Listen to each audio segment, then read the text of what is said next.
Hey, shalom, shalom, shalom. Before I get this lesson started, let me give all praise and glory to Yahweh Bashim, Yahushai Bashim, Rakakwadash. Double honors to the elders and apostles, of the great millstone, of whom I learned from, and hopefully, shalom to hopefully let brothers taking this truth to the four corners of the earth, bidding the elect spirits to the marriage supper of the Lamb. It's your brother to the marriage supper of the Lamb, Salakia, who is Yahweh Shai, Salakia. This is your brother Da. It's just a really quick testimony, man. I'm listening to the brother Malcolm. He just uploaded this lesson not even 30 minutes ago. So listen to what he's saying, and then I'm gonna give my little testimony from what happened last night. It's the Day of Atonement. Today is Wednesday, the 1st, I believe. Yep, October 1st. So, and we're gonna break the camp. Atlanta camp is gonna break the fast tonight with the camp being rescheduled for this evening instead of Thursday, and I'm gonna go. I'm gonna take a brother with me, but listen to what the elder Malcolm, and I'm only posting this because of what he's saying, because I got attacked last night, man. I was like, whoa. But check this out. Shalom, call halal Yahweh Bahasham Yahushai Bahasham Rakahakwadash. Double honors into the apostles, double honors to the elder bishops. Salutations to all my fellow laborers that do this work in truth and sincerity, risking their lives and their freedom to do so now more so than ever. The would-be judges, the tabernacle, right? Now the men, because the tabernacle of the Lord dwells with men. 12,000 men from each of the 12 tribes of Israel. That's your 144,000 judges here on earth, enforcing the laws of heaven on earth as it is in heaven, right? The kingdom of heaven will be here on earth, and it's being set up by who the world fraudulently and falsely calls JC.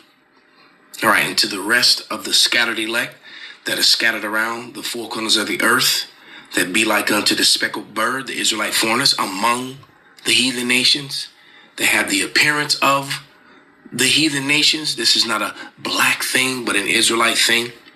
All right, and to the few Akwaf that are listening and learning, to you I say shalom. As you can see the mighty man of the Lord on the screen, one of my contemporaries, the beloved brother Amwan Gabar.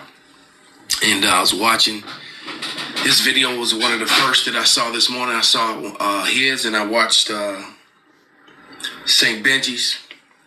St. Benji is the second in command out of the Chicago camp in the Midwest here.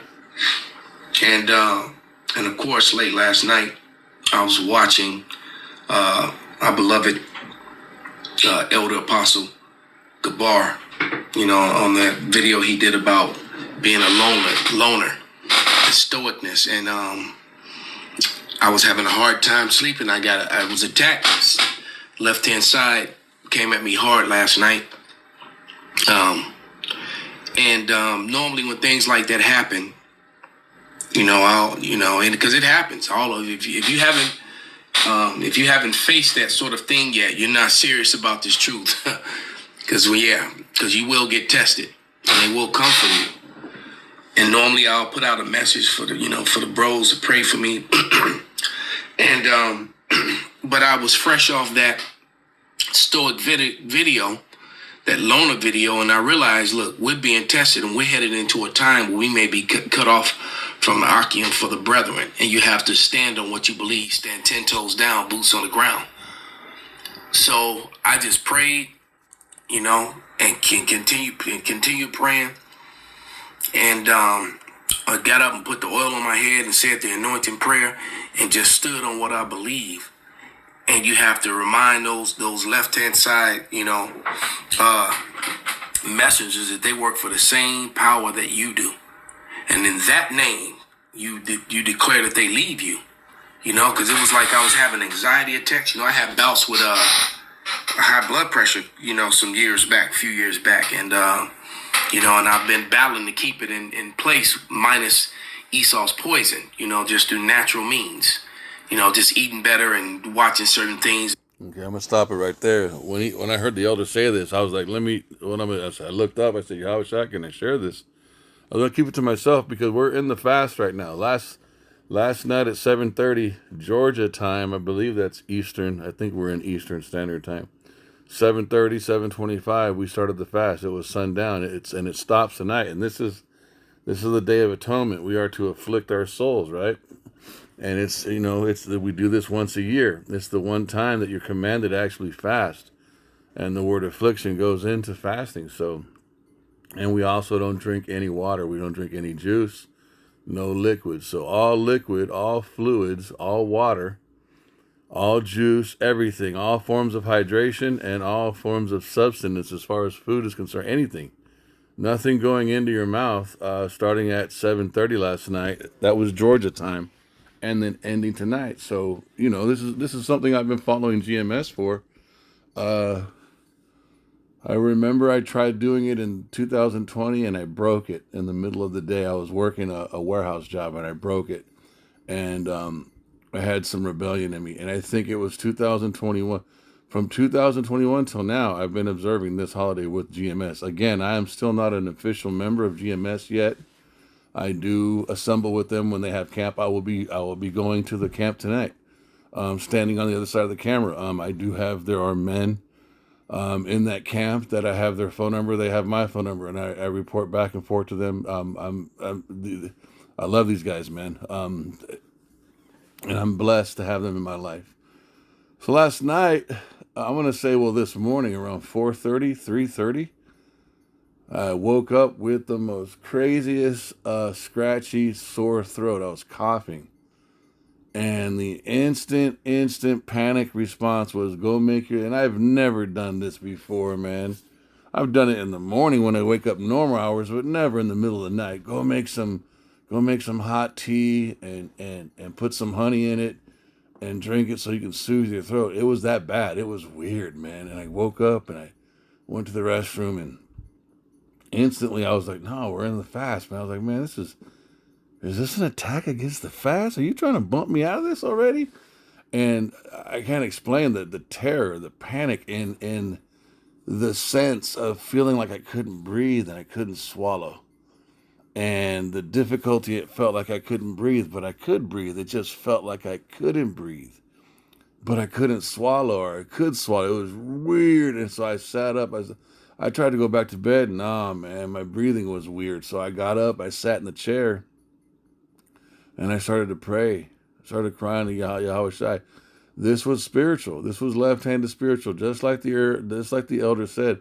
And I kept hearing in my mind, well, you're covered in grace. You believe in Yahweh Shai. I was like, yeah, I do, but I don't just want to react so quickly. And I was like, wait a minute, man.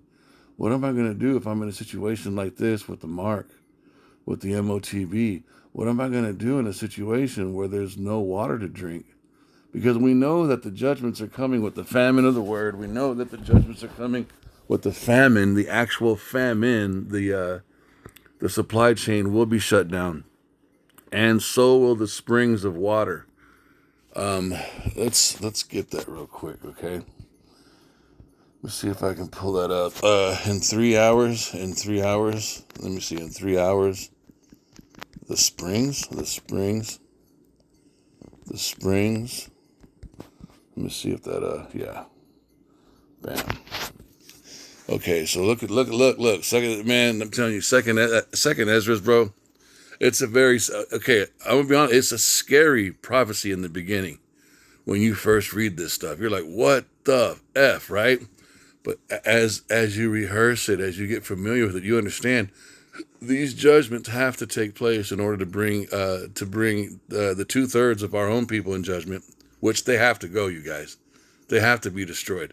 And Esau has to be destroyed and removed from power. This is how the Most High is determined it will happen, right? So 2 Ezra 6:24, at that time shall friends fight one another. There goes your chaos, like enemies.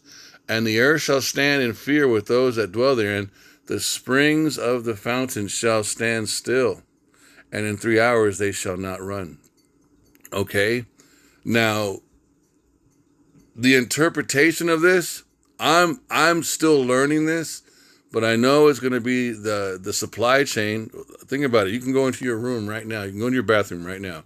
You can turn on the faucet. You can go into your kitchen, turn the faucet on. You can take a shower right now if you want. You can drink water. You can go down the store and get gallons of purified water. Few people actually have wells dug into their yards. You can go down to the gas station, and once that supply chain is affected, all that drinkable liquid, whether it be water, juice, milk, soda pop, whatever, it's going to be affected, right? I'm also wondering if this is going to be a dry. This is going to affect the actual rivers and lakes and actual wells too in America. But I was thinking about this. I've always thought about this. There's another one in Jeremiah, I think, or is it Isaiah? Let me see. The rivers, because they're mad because of their idols. The rivers. Let me see. The rivers. I'm paraphrasing. The rivers will dry up. Will dry up because of their idols. I'm paraphrasing. Idols. It's a judgment. Where are you? And drought. Okay, there it is. Okay, yeah. All right. Jeremiah 50, a drought, and we know this is America. So look, this lines up with 2nd Ezra. So a drought is upon her waters, which is your rivers, your lakes, and they shall be dried up, for it is the land of graven images, and they are mad upon their idols. So I had it a little bit off, but you hear what I'm saying. Now check this out. What is the lake? Let me see. I asked it if the rivers in America are drying up. Look what it says. Yes, rivers across America, particularly in the West, are drying up due to prolonged droughts driven by climate change. No, it's judgment. See, that's east. I remember it's one of my first lessons I did when I started my YouTube channel over 2 years ago. This was one of my first. This was one of my It was one of my first lessons I did because I was very intrigued about this. I'm from Arizona. And in Arizona, everything in that state is ran by irrigation. And when you grow up like that, you think that that's how life is everywhere else. And no, it's not.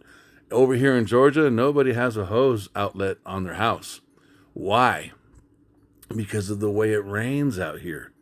It does not rain in Arizona the way it rains in Georgia. It is a dry state. We get maybe 3 inches a year. You can get that in a day here.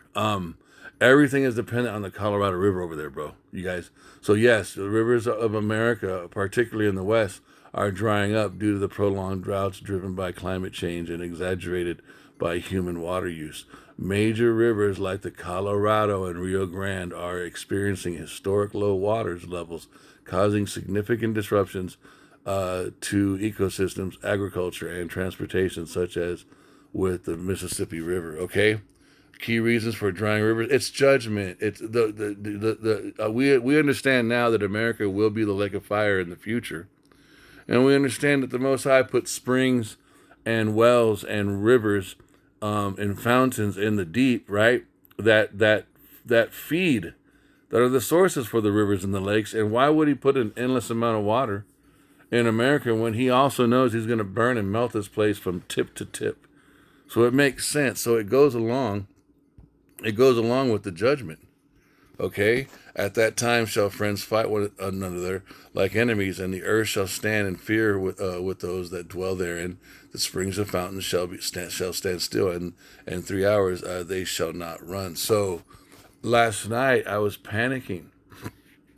I wasn't thirsty, you guys. I couldn't swallow. My throat, it felt like a really intense version of a strep throat. I don't know if you guys have ever had strep throat. It just hurts to swallow. I was like, what the fuck?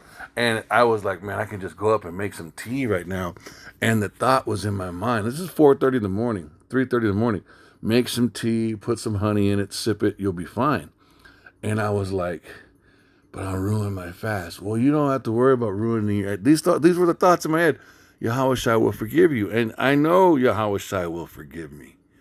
I know that we are under grace. I know that observing the law is not our salvation. I know that we can, we do what we can, the best to our ability, and Yahweh Shai in His blood, He covers the rest. I get that, bro. I'm not where the GMS, and I agree. We have a good balance. We follow the law. We love the law. We understand that in order to fully impose and implement and live out the law, to Salakia, two things must be a reality. You got to have the law in your DNA, in your inward parts, which is the new covenant purchased by the blood of Yahushua, and you have to be a sovereign nation. Those are the two aspects that you need to perfectly accomplish the law, and we don't have either one of those yet. So we do love the law, but we know we can't fulfill it perfectly. And so in my mind, I was responding back like, look, man, I don't want to break my fast. I know Yahushua will forgive me.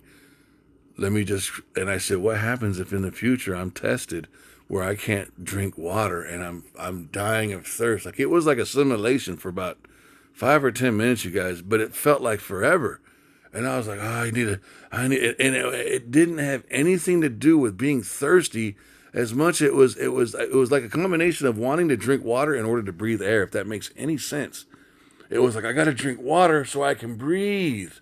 Not drink water because I'm thirsty, but my throat's closed. It was weird, but it was left-handed. It was a test. Listening to Elder Malcolm, it was a test.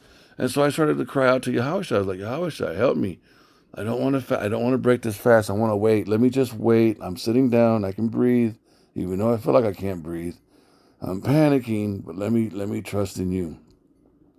So I started to pray a little bit. I put on a really good lesson in the middle of the night. I don't even remember who it was. It was just good. And as I'm listening, the Spirit began to flow enough to calm me down. And I was able to go back to sleep. And then I woke up. I woke up around 8:39, and my arms and my shoulders now and my legs were in intense pain. But it was the affliction from the fast. And I was like, oh. So I got up. I used the restroom. And now it's 11:24, man, and I'm talking and breathing correctly. I'm fine. I haven't drank no tea. And now I'm able to do this lesson, this report. It's just a praise report, not toot my own horn, man. Now I feel normal. It feels like a normal fast, which is still, you still feel weak. You still feel a little afflicted, but nothing like what I was experiencing last night at 4 o'clock in the morning. I was freaking out, man, but that was a left-handed attack, you guys. Just to get us and these fasts, not just the Day of Atonement. I strongly suggest that you fast throughout the year. It develops discipline. It's also how you strengthen yourself. When you wait upon Yahweh, you get stronger. And the way we wait and humble ourselves is through not eating.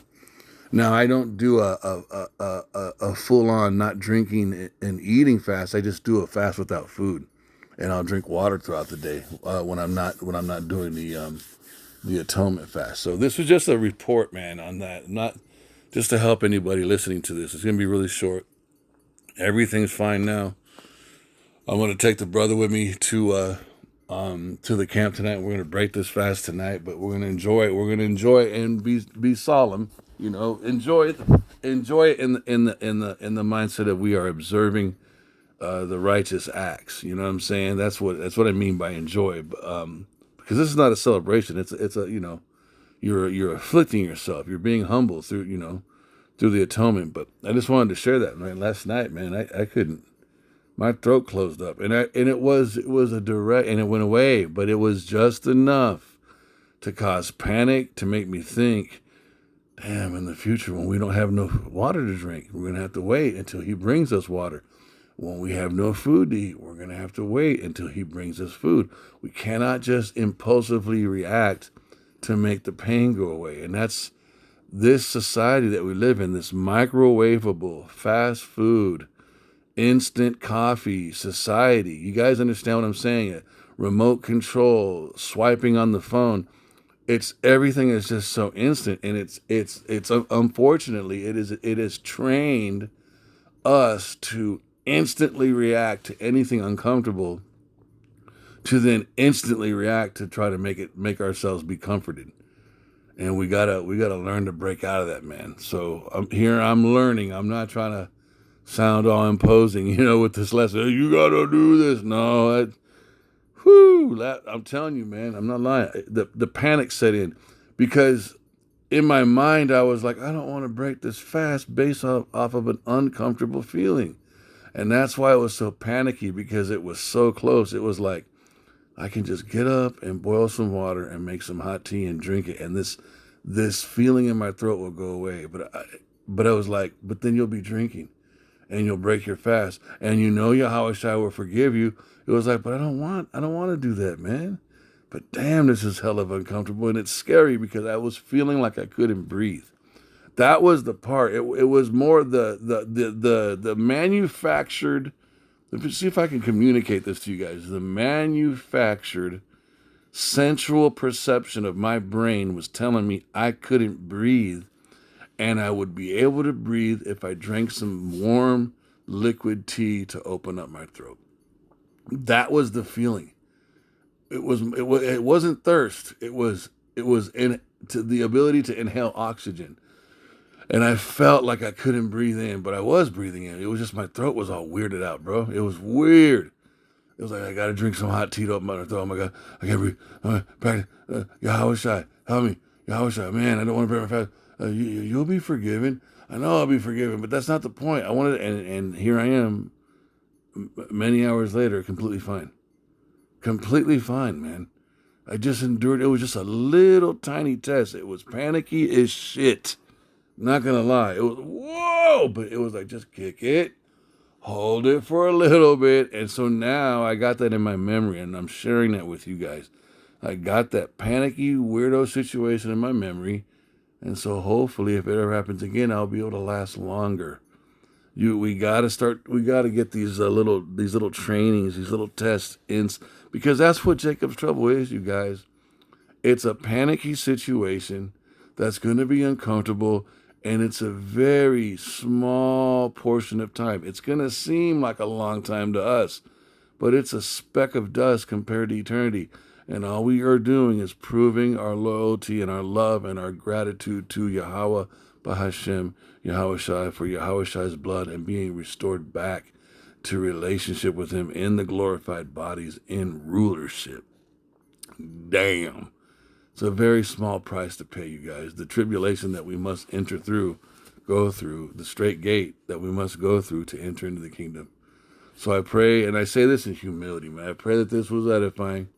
Just wanted to share that. I don't want to put no pressure on you guys the wrong way. That's Yahweh Shai's job. But just know we're going to get it at times, man, right? And this fast doesn't have to be this. It doesn't have to be this grueling, oh, my God. Yeah, moments. But at the same time, too, it's accomplishment, man. You're accomplishing what's required of you, you know? It's a salted sacrifice. So I want to give all praises and glory to Yahweh Bahashem Yahweh Shai, Bahashem Rakakodash. Double honor to the elders and apostles, the great millstone, whom I learned from, and the shalom to the hope elect, taking his truth to the four corners of the earth, bidding the elect spirits to the marriage supper of the Lamb, who is Yahweh Shai. This is your brother Radah. Shalom.